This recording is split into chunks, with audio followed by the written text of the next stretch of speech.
الحج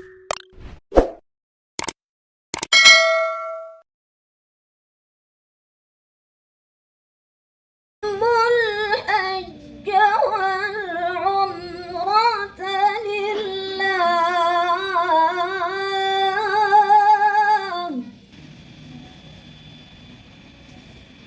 فإن أحصرتم فما استيسر من الهدي ولا تحلقوا رؤوسكم حتى يبلغ الهدي محله به أذى من رأسه ففدية Warahmatullahi wabarakatuh. Semoga yang menjawab salam saya doakan berangkat haji. Amin. Yang terlambat jawab berangkat umroh. Alhamdulillahilladzi nahmaduhu wa nasta'inuhu wa nastaghfiruh wa na'udzu billahi min syururi anfusina wa min sayyiati a'malina. Man yahdihillahu fala mudilla lahu wa man yudlilhu fala hadiyalah. Asyhadu an la ilaha illallah wahdahu la syarika lah wa asyhadu anna Muhammadan abduhu wa rasuluh sallallahu alaihi wasallam la nabiyya ba'dah. Subhanaka la ilma lana illa anta innaka antal alimul hakim. Rabbi shrah li sadri wa yassir li amri wahlul 'uqdatam min lisani yafqahu qawli. Yang sama kita hormati ahli bait Ibu Nirwana berserta Ibunda Haja Yusmanidar yang insya Allah akan berangkat melaksanakan rukun Islam yang kelima, melaksanakan ibadah haji. Mudah-mudahan diberikan kesehatan, dilancarkan dan bisa melaksanakan syarat rukun dan wajib haji dengan baik dan mudah-mudahan mendapatkan haji yang mabrur dan mabrurah. Yang dibangunkan untuk manusia beribadah lalladzi bi Bakkah, yang ada di kota Bakkah. Kota Mekah itu adalah Bakkah. Apa artinya? Yang pertama, Bakkah itu artinya tempat berkumpul, bercampur. Tetapi siapakah yang mulia di mata Allah? Apakah yang mulia karena kulit? Jangan mentang-mentang kitanya sawo matang. Di sana ada juga orang yang kulit hitam. Di sana itu orang kulit hitam itu Bapak Ibu asalnya dari Afrika atau dari Nigeria. Karena di tempat mereka itu warna kulit cuma dua sajanya. Kalau tidak hitam, hitam sekali, mana pula putih. Tapi bukan karena kulit. Apakah karena bahasa? Jangan mentang-mentang kita ini orangnya nggak bisa bahasa Arab. Jangan kita katakan orang Arab tuh pandai bahasa Arab dia mulia. Belum tentu. Arab jangan sok-sok pandai. Nanti orang bilang halal, halal pula ketawa. Bahasa di sana. Ini berapa? Orang tuh tahu. 1 rial, 1 rial. Duit kita nggak ada duit kecil. Yang ada duit 10 rial. Kita kasihlah, kita bayar 10 rial. Kata orang Arab, halal, halal, nggak balik duit awal. Berangkat ke tanah suci itu, jadilah tamu-tamunya. Karena kita dipanggil untuk sebagai tamunya. Di dalam Al-Quran sudah Allah katakan, wa'adzin finnasi bil hajj. Panggil manusia untuk melaksanakan ibadah haji, ibadah umrah. Apabila sudah kau panggil, ya'tuka, mereka akan datang di jalan dengan berjalan kaki, wa ala kulli dhamir, maupun naik onta yang kurus, ya'tina min kulli fajjin amiq. Mereka akan datang dari segenap penjuru yang jauh. Jadi ibadah haji ini ibadah khusus dari penjuru dunia akan datang di Baitullah itu. Itu makna pertama adalah Bakkah. Yang kedua, menangis. Kenapa saya katakan Bakkah itu adalah menangis? Orang yang akan berangkat melaksanakan ibadah haji, ibadah umrah ke Baitullah, meninggalkan keluarga, sanak saudara, itu menangis. Ketika sampai di Baitullah, menangis. Ketika melihat Ka'bah yang belum pernah Bapak Ibu, pasti akan meneteskan air mata. Makanya tidak ada satupun orang yang tidak menangis kalau tidak melihat Ka'bah itu. Maka ketika kita melihat Ka'bah, baca doa. Allahumma zid hadzal baita tashrifan wa ta'ziman wa mahaba wa zid man syarrafahu mimman hajjahu aw i'tamarahu tashrifan wa ta'ziman wa birra. Itu mudah kita menangis di sana Bapak Ibu. Nah, jadi Bapak Ibu orang tua kami yang dimuliakan Allah Subhanahu wa taala, orang yang sudah pernah berangkat ke Baitullah pasti pengen lagi, pasti akan rasa kerinduan yang sangat dalam. Apatah lagi melihat saudara, orang tua yang berangkat. Ingat waktu itu. Ingat ketika kita berada di sana. apatah lagi yang belum pernah, pasti ingin berangkat seperti mereka. Saya mau doakan yang mudah-mudahan yang hadir di sini yang belum pernah berangkat ke tanah suci, saya doakan bisa berangkat haji dan umroh. Amin. Yang sudah pernah bisa berangkat lagi. Pertanyaannya, mau berangkat cepat atau lambat? Bayar Cepat. DP dulunya cepat-cepat. Jadi Bapak Ibu yang dimuliakan, ingin pergi ke sana karena tanah suci itu diberkahi oleh Allah. Lalladzi bibakkah mubarakah. Tanah suci itu diberkati oleh Allah. Sehingga Nabi katakan ada 3 tempat yang diberkahi. La tusaddur rihal. Tidak boleh melakukan perjalanan untuk berziarah. Melainkan ila salasati masajid. Kecuali 3 masjid kata Nabi. Masjidi hadza, masjidku ini kata Nabi. Masjid Nabawi wa Masjidil Haram. Dan Masjidil Haram wa Masjidil Aqsa. Dan Masjid Aqsa. Masjid Nabawi, Masjidil Haram dan Masjid Aqsa juga diberkahi karena Al-Qur'an mengatakan subhanalladzi asra bi 'abdihi lailan minal Masjidil Haram ilal Masjidil Aqsa. alladzi barakna, yang telah kami berkahi. Sering kita sebut-sebut kepada Allah, kita minta mudah-mudahan umur kita berkah, rezeki kita berkah, usaha kita berkah, anak-anak kita berkah, gaji kita berkah. Sering kita minta keberkahan. Apa makna berkah? Berkah itu maknanya kelebihan, nilai lebih. Makanya orang yang berangkat ke tanah suci itu kan kelebihan. Apa kelebihannya? Kelebihan di tanah haram itu adalah masalah ibadah. Memiliki kelebihan. Bapak Ibu, Bu, Yo. ibadah di tanah suci dengan di sini itu sama enggak? Tak. Tuh 500.000. Jadi kalau kita sholat, mohon maaf, satu waktu saja, kalau 135 kali 365 hari itu sekitar 40.000. Tapi padahal satu waktu sholat di Masjidil Haram, satu waktu 100.000. Tak sampai sehari. Coba bayangkan, tak sampai satu waktu pahalanya. Makanya Bapak Ibu jangan heran kalau kita sholat satu waktu di Masjidil Haram sama dengan kita sholat 1 tahun di masjid kita. Jadi kalau ada orang yang sudah pulang haji tak datang-datang ke masjid kita, atau jangan heran. Kalau ditanya kenapa Pak Bu tak pernah datang lagi, Udah banyak. Itu Bapak dia. Ibu yang dimuliakan Allah Subhanahu wa taala, dan untuk mengejar arba'in. Satu solat itu artinya kalau arba'in itu adalah 40 waktu, artinya 40.000 pahala. Maka diusahakan untuk selalu melaksanakan solat di Masjid Nabawi, solat berjamaah selama 8 hari, itu adalah selama 40 waktu. Itu disebut dengan arba'in. Laksanakan ibadah di Madinah, baru melaksanakan ibadah umroh. Dari Madinah melaksanakan miqat di Bir Ali atau Zulhulaifah menuju ke Mekah dan melaksanakan tawaf. Dan selesai tawaf barulah kita persiapan untuk menunggu tanggal 8 Zulhijjah. Karena ini ibadah fisik, makanya jamaah ini tidak dianjurkan untuk setiap waktu pergi ke masjid. Karena sesungguhnya tahun ini itu tempat maktab khususnya jamaah Indonesia itu dari hotelnya menuju ke Masjidil Haram itu lebih kurang 5 kilo. Jauh dari masjid, dekat dengan Mina. Tempat melontar itu lebih dekat.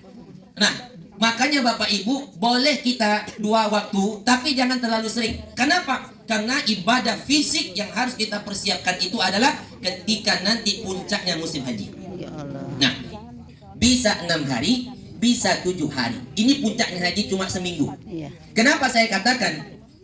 Karena Bapak Ibu yang dimuliakan Allah, pada musim haji ini itu mulai sibuknya jamaah pada mulai tanggal 8 Zulhijjah. Ini atau disebut dengan tarwiyah. Tanggal 8 Zulhijjah jamaah semuanya tanpa terkecuali sudah berada di kota Mekah semuanya. Itu 1 minggu menjelang tanggal 8 itu Bapak Ibu, bus-bus besar nggak boleh masuk ke jalur hotel. Yang boleh masuk adalah itu taksi. 8 Zulhijjah itu jamaah sudah sebelumnya melaksanakan apa yang dia harus lakukan, bersih-bersih badannya, potong kukunya, cukur jenggotnya, rapikan semuanya. Kenapa? Karena kita persiapan untuk melaksanakan haji. Nah, pada tanggal 8 Zulhijjah mulai mandi ihram, selesai mandi jamaah udah siap-siap untuk melaksanakan niat, melaksanakan ibadah haji. Beda niat haji dengan niat umroh Bapak Ibu. Kalau kita mau umroh ada tempat miqatnya. Kalau kita dari Madinah tempat miqatnya ada Zulhulaifah. Kalau kita dari Mekah ada namanya Masjid Aisyah atau disebut dengan Tan'im. Ada Hudaybiyah, ada Ja'rana, ada nanti Kormanazil. Nah, ketika kita ada nanti Yalamlam, semua itu ada tempat miqatnya kalau untuk melaksanakan ibadah umroh. Tapi ibadah haji itu ada tempatnya. Di mana? Di mana kita duduk, di mana kita tinggal. Dari hotel kita pasang niat. Labbaik Allahumma haji. Kusambut panggilanmu ya Allah untuk melaksanakan ibadah haji. Kalau sudah niat, jaga larangan ihram.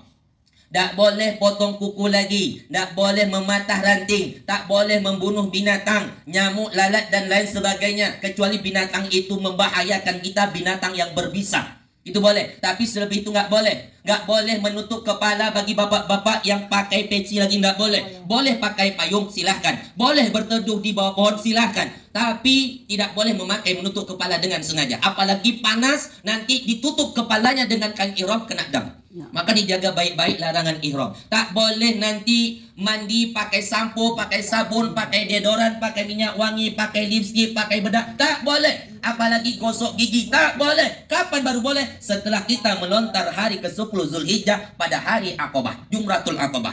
Nah, makanya ketika kita berangkat dari hotel menuju ke Mina atau menuju ke Arafah langsung. Biasanya jamaah haji kita Indonesia itu langsung ke Arafah. Kenapa? Karena untuk persiapan. Ada orang yang ke Mina, dia mengambil tarwiyah, tidak ada masalah. Tapi pada hari ke-9 Zulhijjah, seluruh jamaah sudah berkumpul di Arafah. Al-Hajju Arafah. Haji itu di Arafah. Makanya jamaah sudah berangkat sebelum waktu zuhur, jamaah sudah berkumpul di Arafah. Kenapa? Karena biasanya Bapak Ibu, kalau sholat zuhurnya itu jam setengah 1, jam 12 itu sudah mulai khutbah Arafah. Khutbah Arafah disampaikan, setelah selesai khutbah, baru azan zuhur, baru melaksanakan sholat jamak qasar, jamak takdim di Arafah. Nah, Bapak Ibu orang tua kami yang dimuliakan Allah Subhanahu wa Ta'ala, mengapa kita harus melaksanakan jamak qasar? Karena kita banyak melakukan zikir. Kita harus banyak meminta ampun kepada Allah. Kita harus banyak muhasabah diri. Makanya Bapak Ibu, setelah jamak qasar, biasanya jamaah itu dibimbing untuk berzikir, bertalbiyah, membaca doa, meminta ampun sampai waktu asar. Biasanya kalau sudah waktu asar, jamaah baru keluar dari tenda. Mohon maaf Bapak Ibu, tahun kemarin 2023 saya merasakan panasnya musim haji kemarin itu di atas 47 derajat. Itu luar biasa panasnya. Makanya jamaah lebih enak nyaman di dalam tenda daripada di luar. Kenapa? Itu luar biasa panasnya. Nah, makanya Bapak Ibu yang dimuliakan Allah Subhanahu wa Ta'ala, kita gunakan waktu itu memperbanyak zikir, memperbanyak istighfar, memperbanyak doa. Karena hari itu adalah waktu yang mustajabah. Tapi banyak manusia yang sibuk dengan urusan dunia, sibuk dengan canda tawa, sibuk dengan ceritanya, sibuk dengan HP-nya, sibuk dengan rokoknya. Kadang-kadang itulah kita sampai tidak datang. Sekarang ini Bapak Ibu, kalau kita daftar itu menunggunya 25 tahun.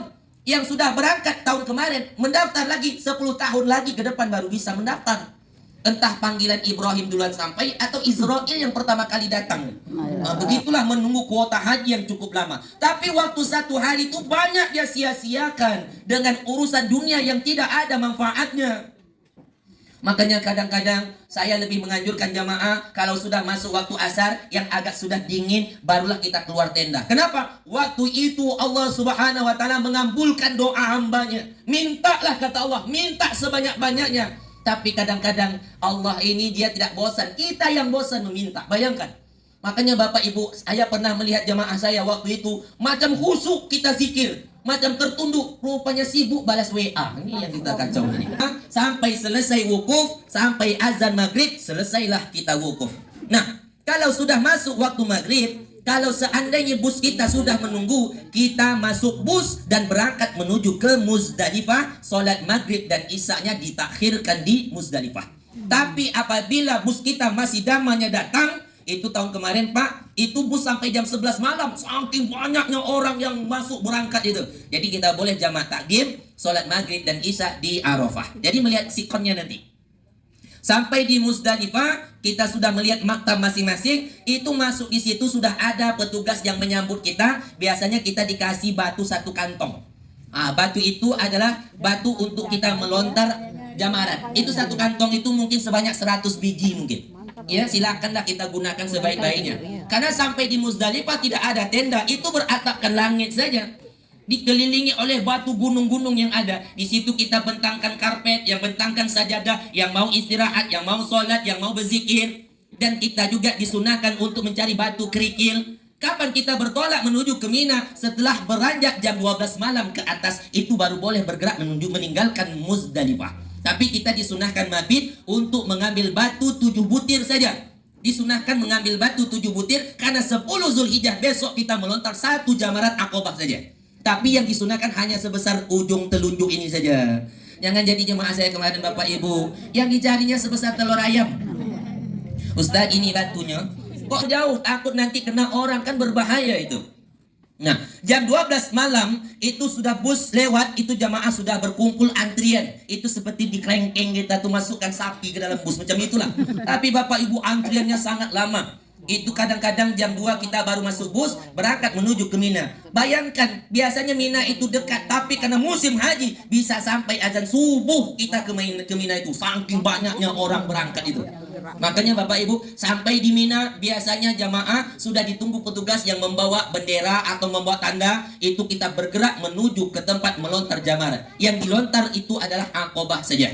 Nah, disitulah kita berangkat, disitulah kita mengambil batu sampai membaca Bismillahi Allahu Akbar sampai 7 batu. Selesai kita melontar Aqabah pada tanggal 10 Zulhijjah pagi, disitulah kita mulai tahallul sugro. Artinya kita sudah menghalalkan, larangan ihram sudah tak berlaku lagi.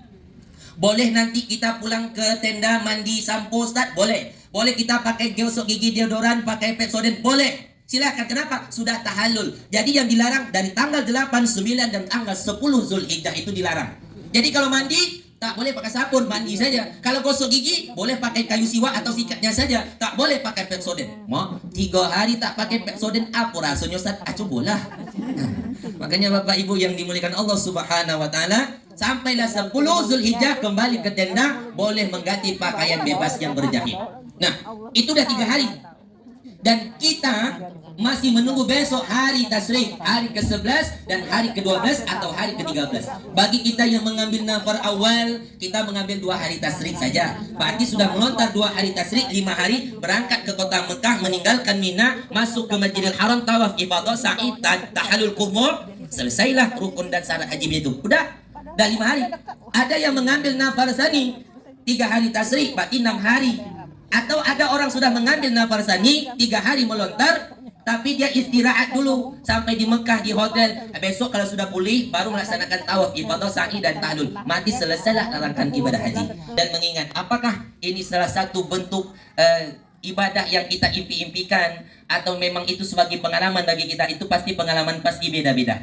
Jadi mudah-mudahan orang tua kita yang akan berangkat, kita doakan mudah-mudahan mereka semua dalam keadaan sehat walafiat dan bisa melaksanakan ibadah haji dengan sempurna, insya Allah. Bapak Ibu orang tua kami yang dimuliakan Allah, yang terbatas, cuma yang saya sampaikan ada sekedar pengalaman. Jadi mudah-mudahan jadikanlah ini sebagai pelajaran dan untuk kedepannya. Makanya di dalam Al-Quran Allah katakan, kalau kita sudah niat mau melaksanakan haji, ingat larangannya. Apa larangannya? Faman faradha fihinnal hajj fala rafasa wala fusuqa wala jidal. Kalau ingin mendapatkan haji yang mabrur, jangan rofas, jangan fusuk, jangan jidal. Apa itu rofas? Mengeluarkan kata-kata yang tidak wajar, menggatal. Oh, ganti orang ganti orang Arab ya, itu menggatal tuh. Rofas jangan. Fusuk, jangan fusuk, jangan mencuri. Kita tak mencuri Ustaz, tapi kadang-kadang tengok makanan kita, catering kita nggak enak, tapi catering orang enak, kita ambil catering orang itu makan meskipun satu. Mencuri enggak itu namanya tuh? Mencuri itu namanya. Hati-hati jangan sampai itu terjadi.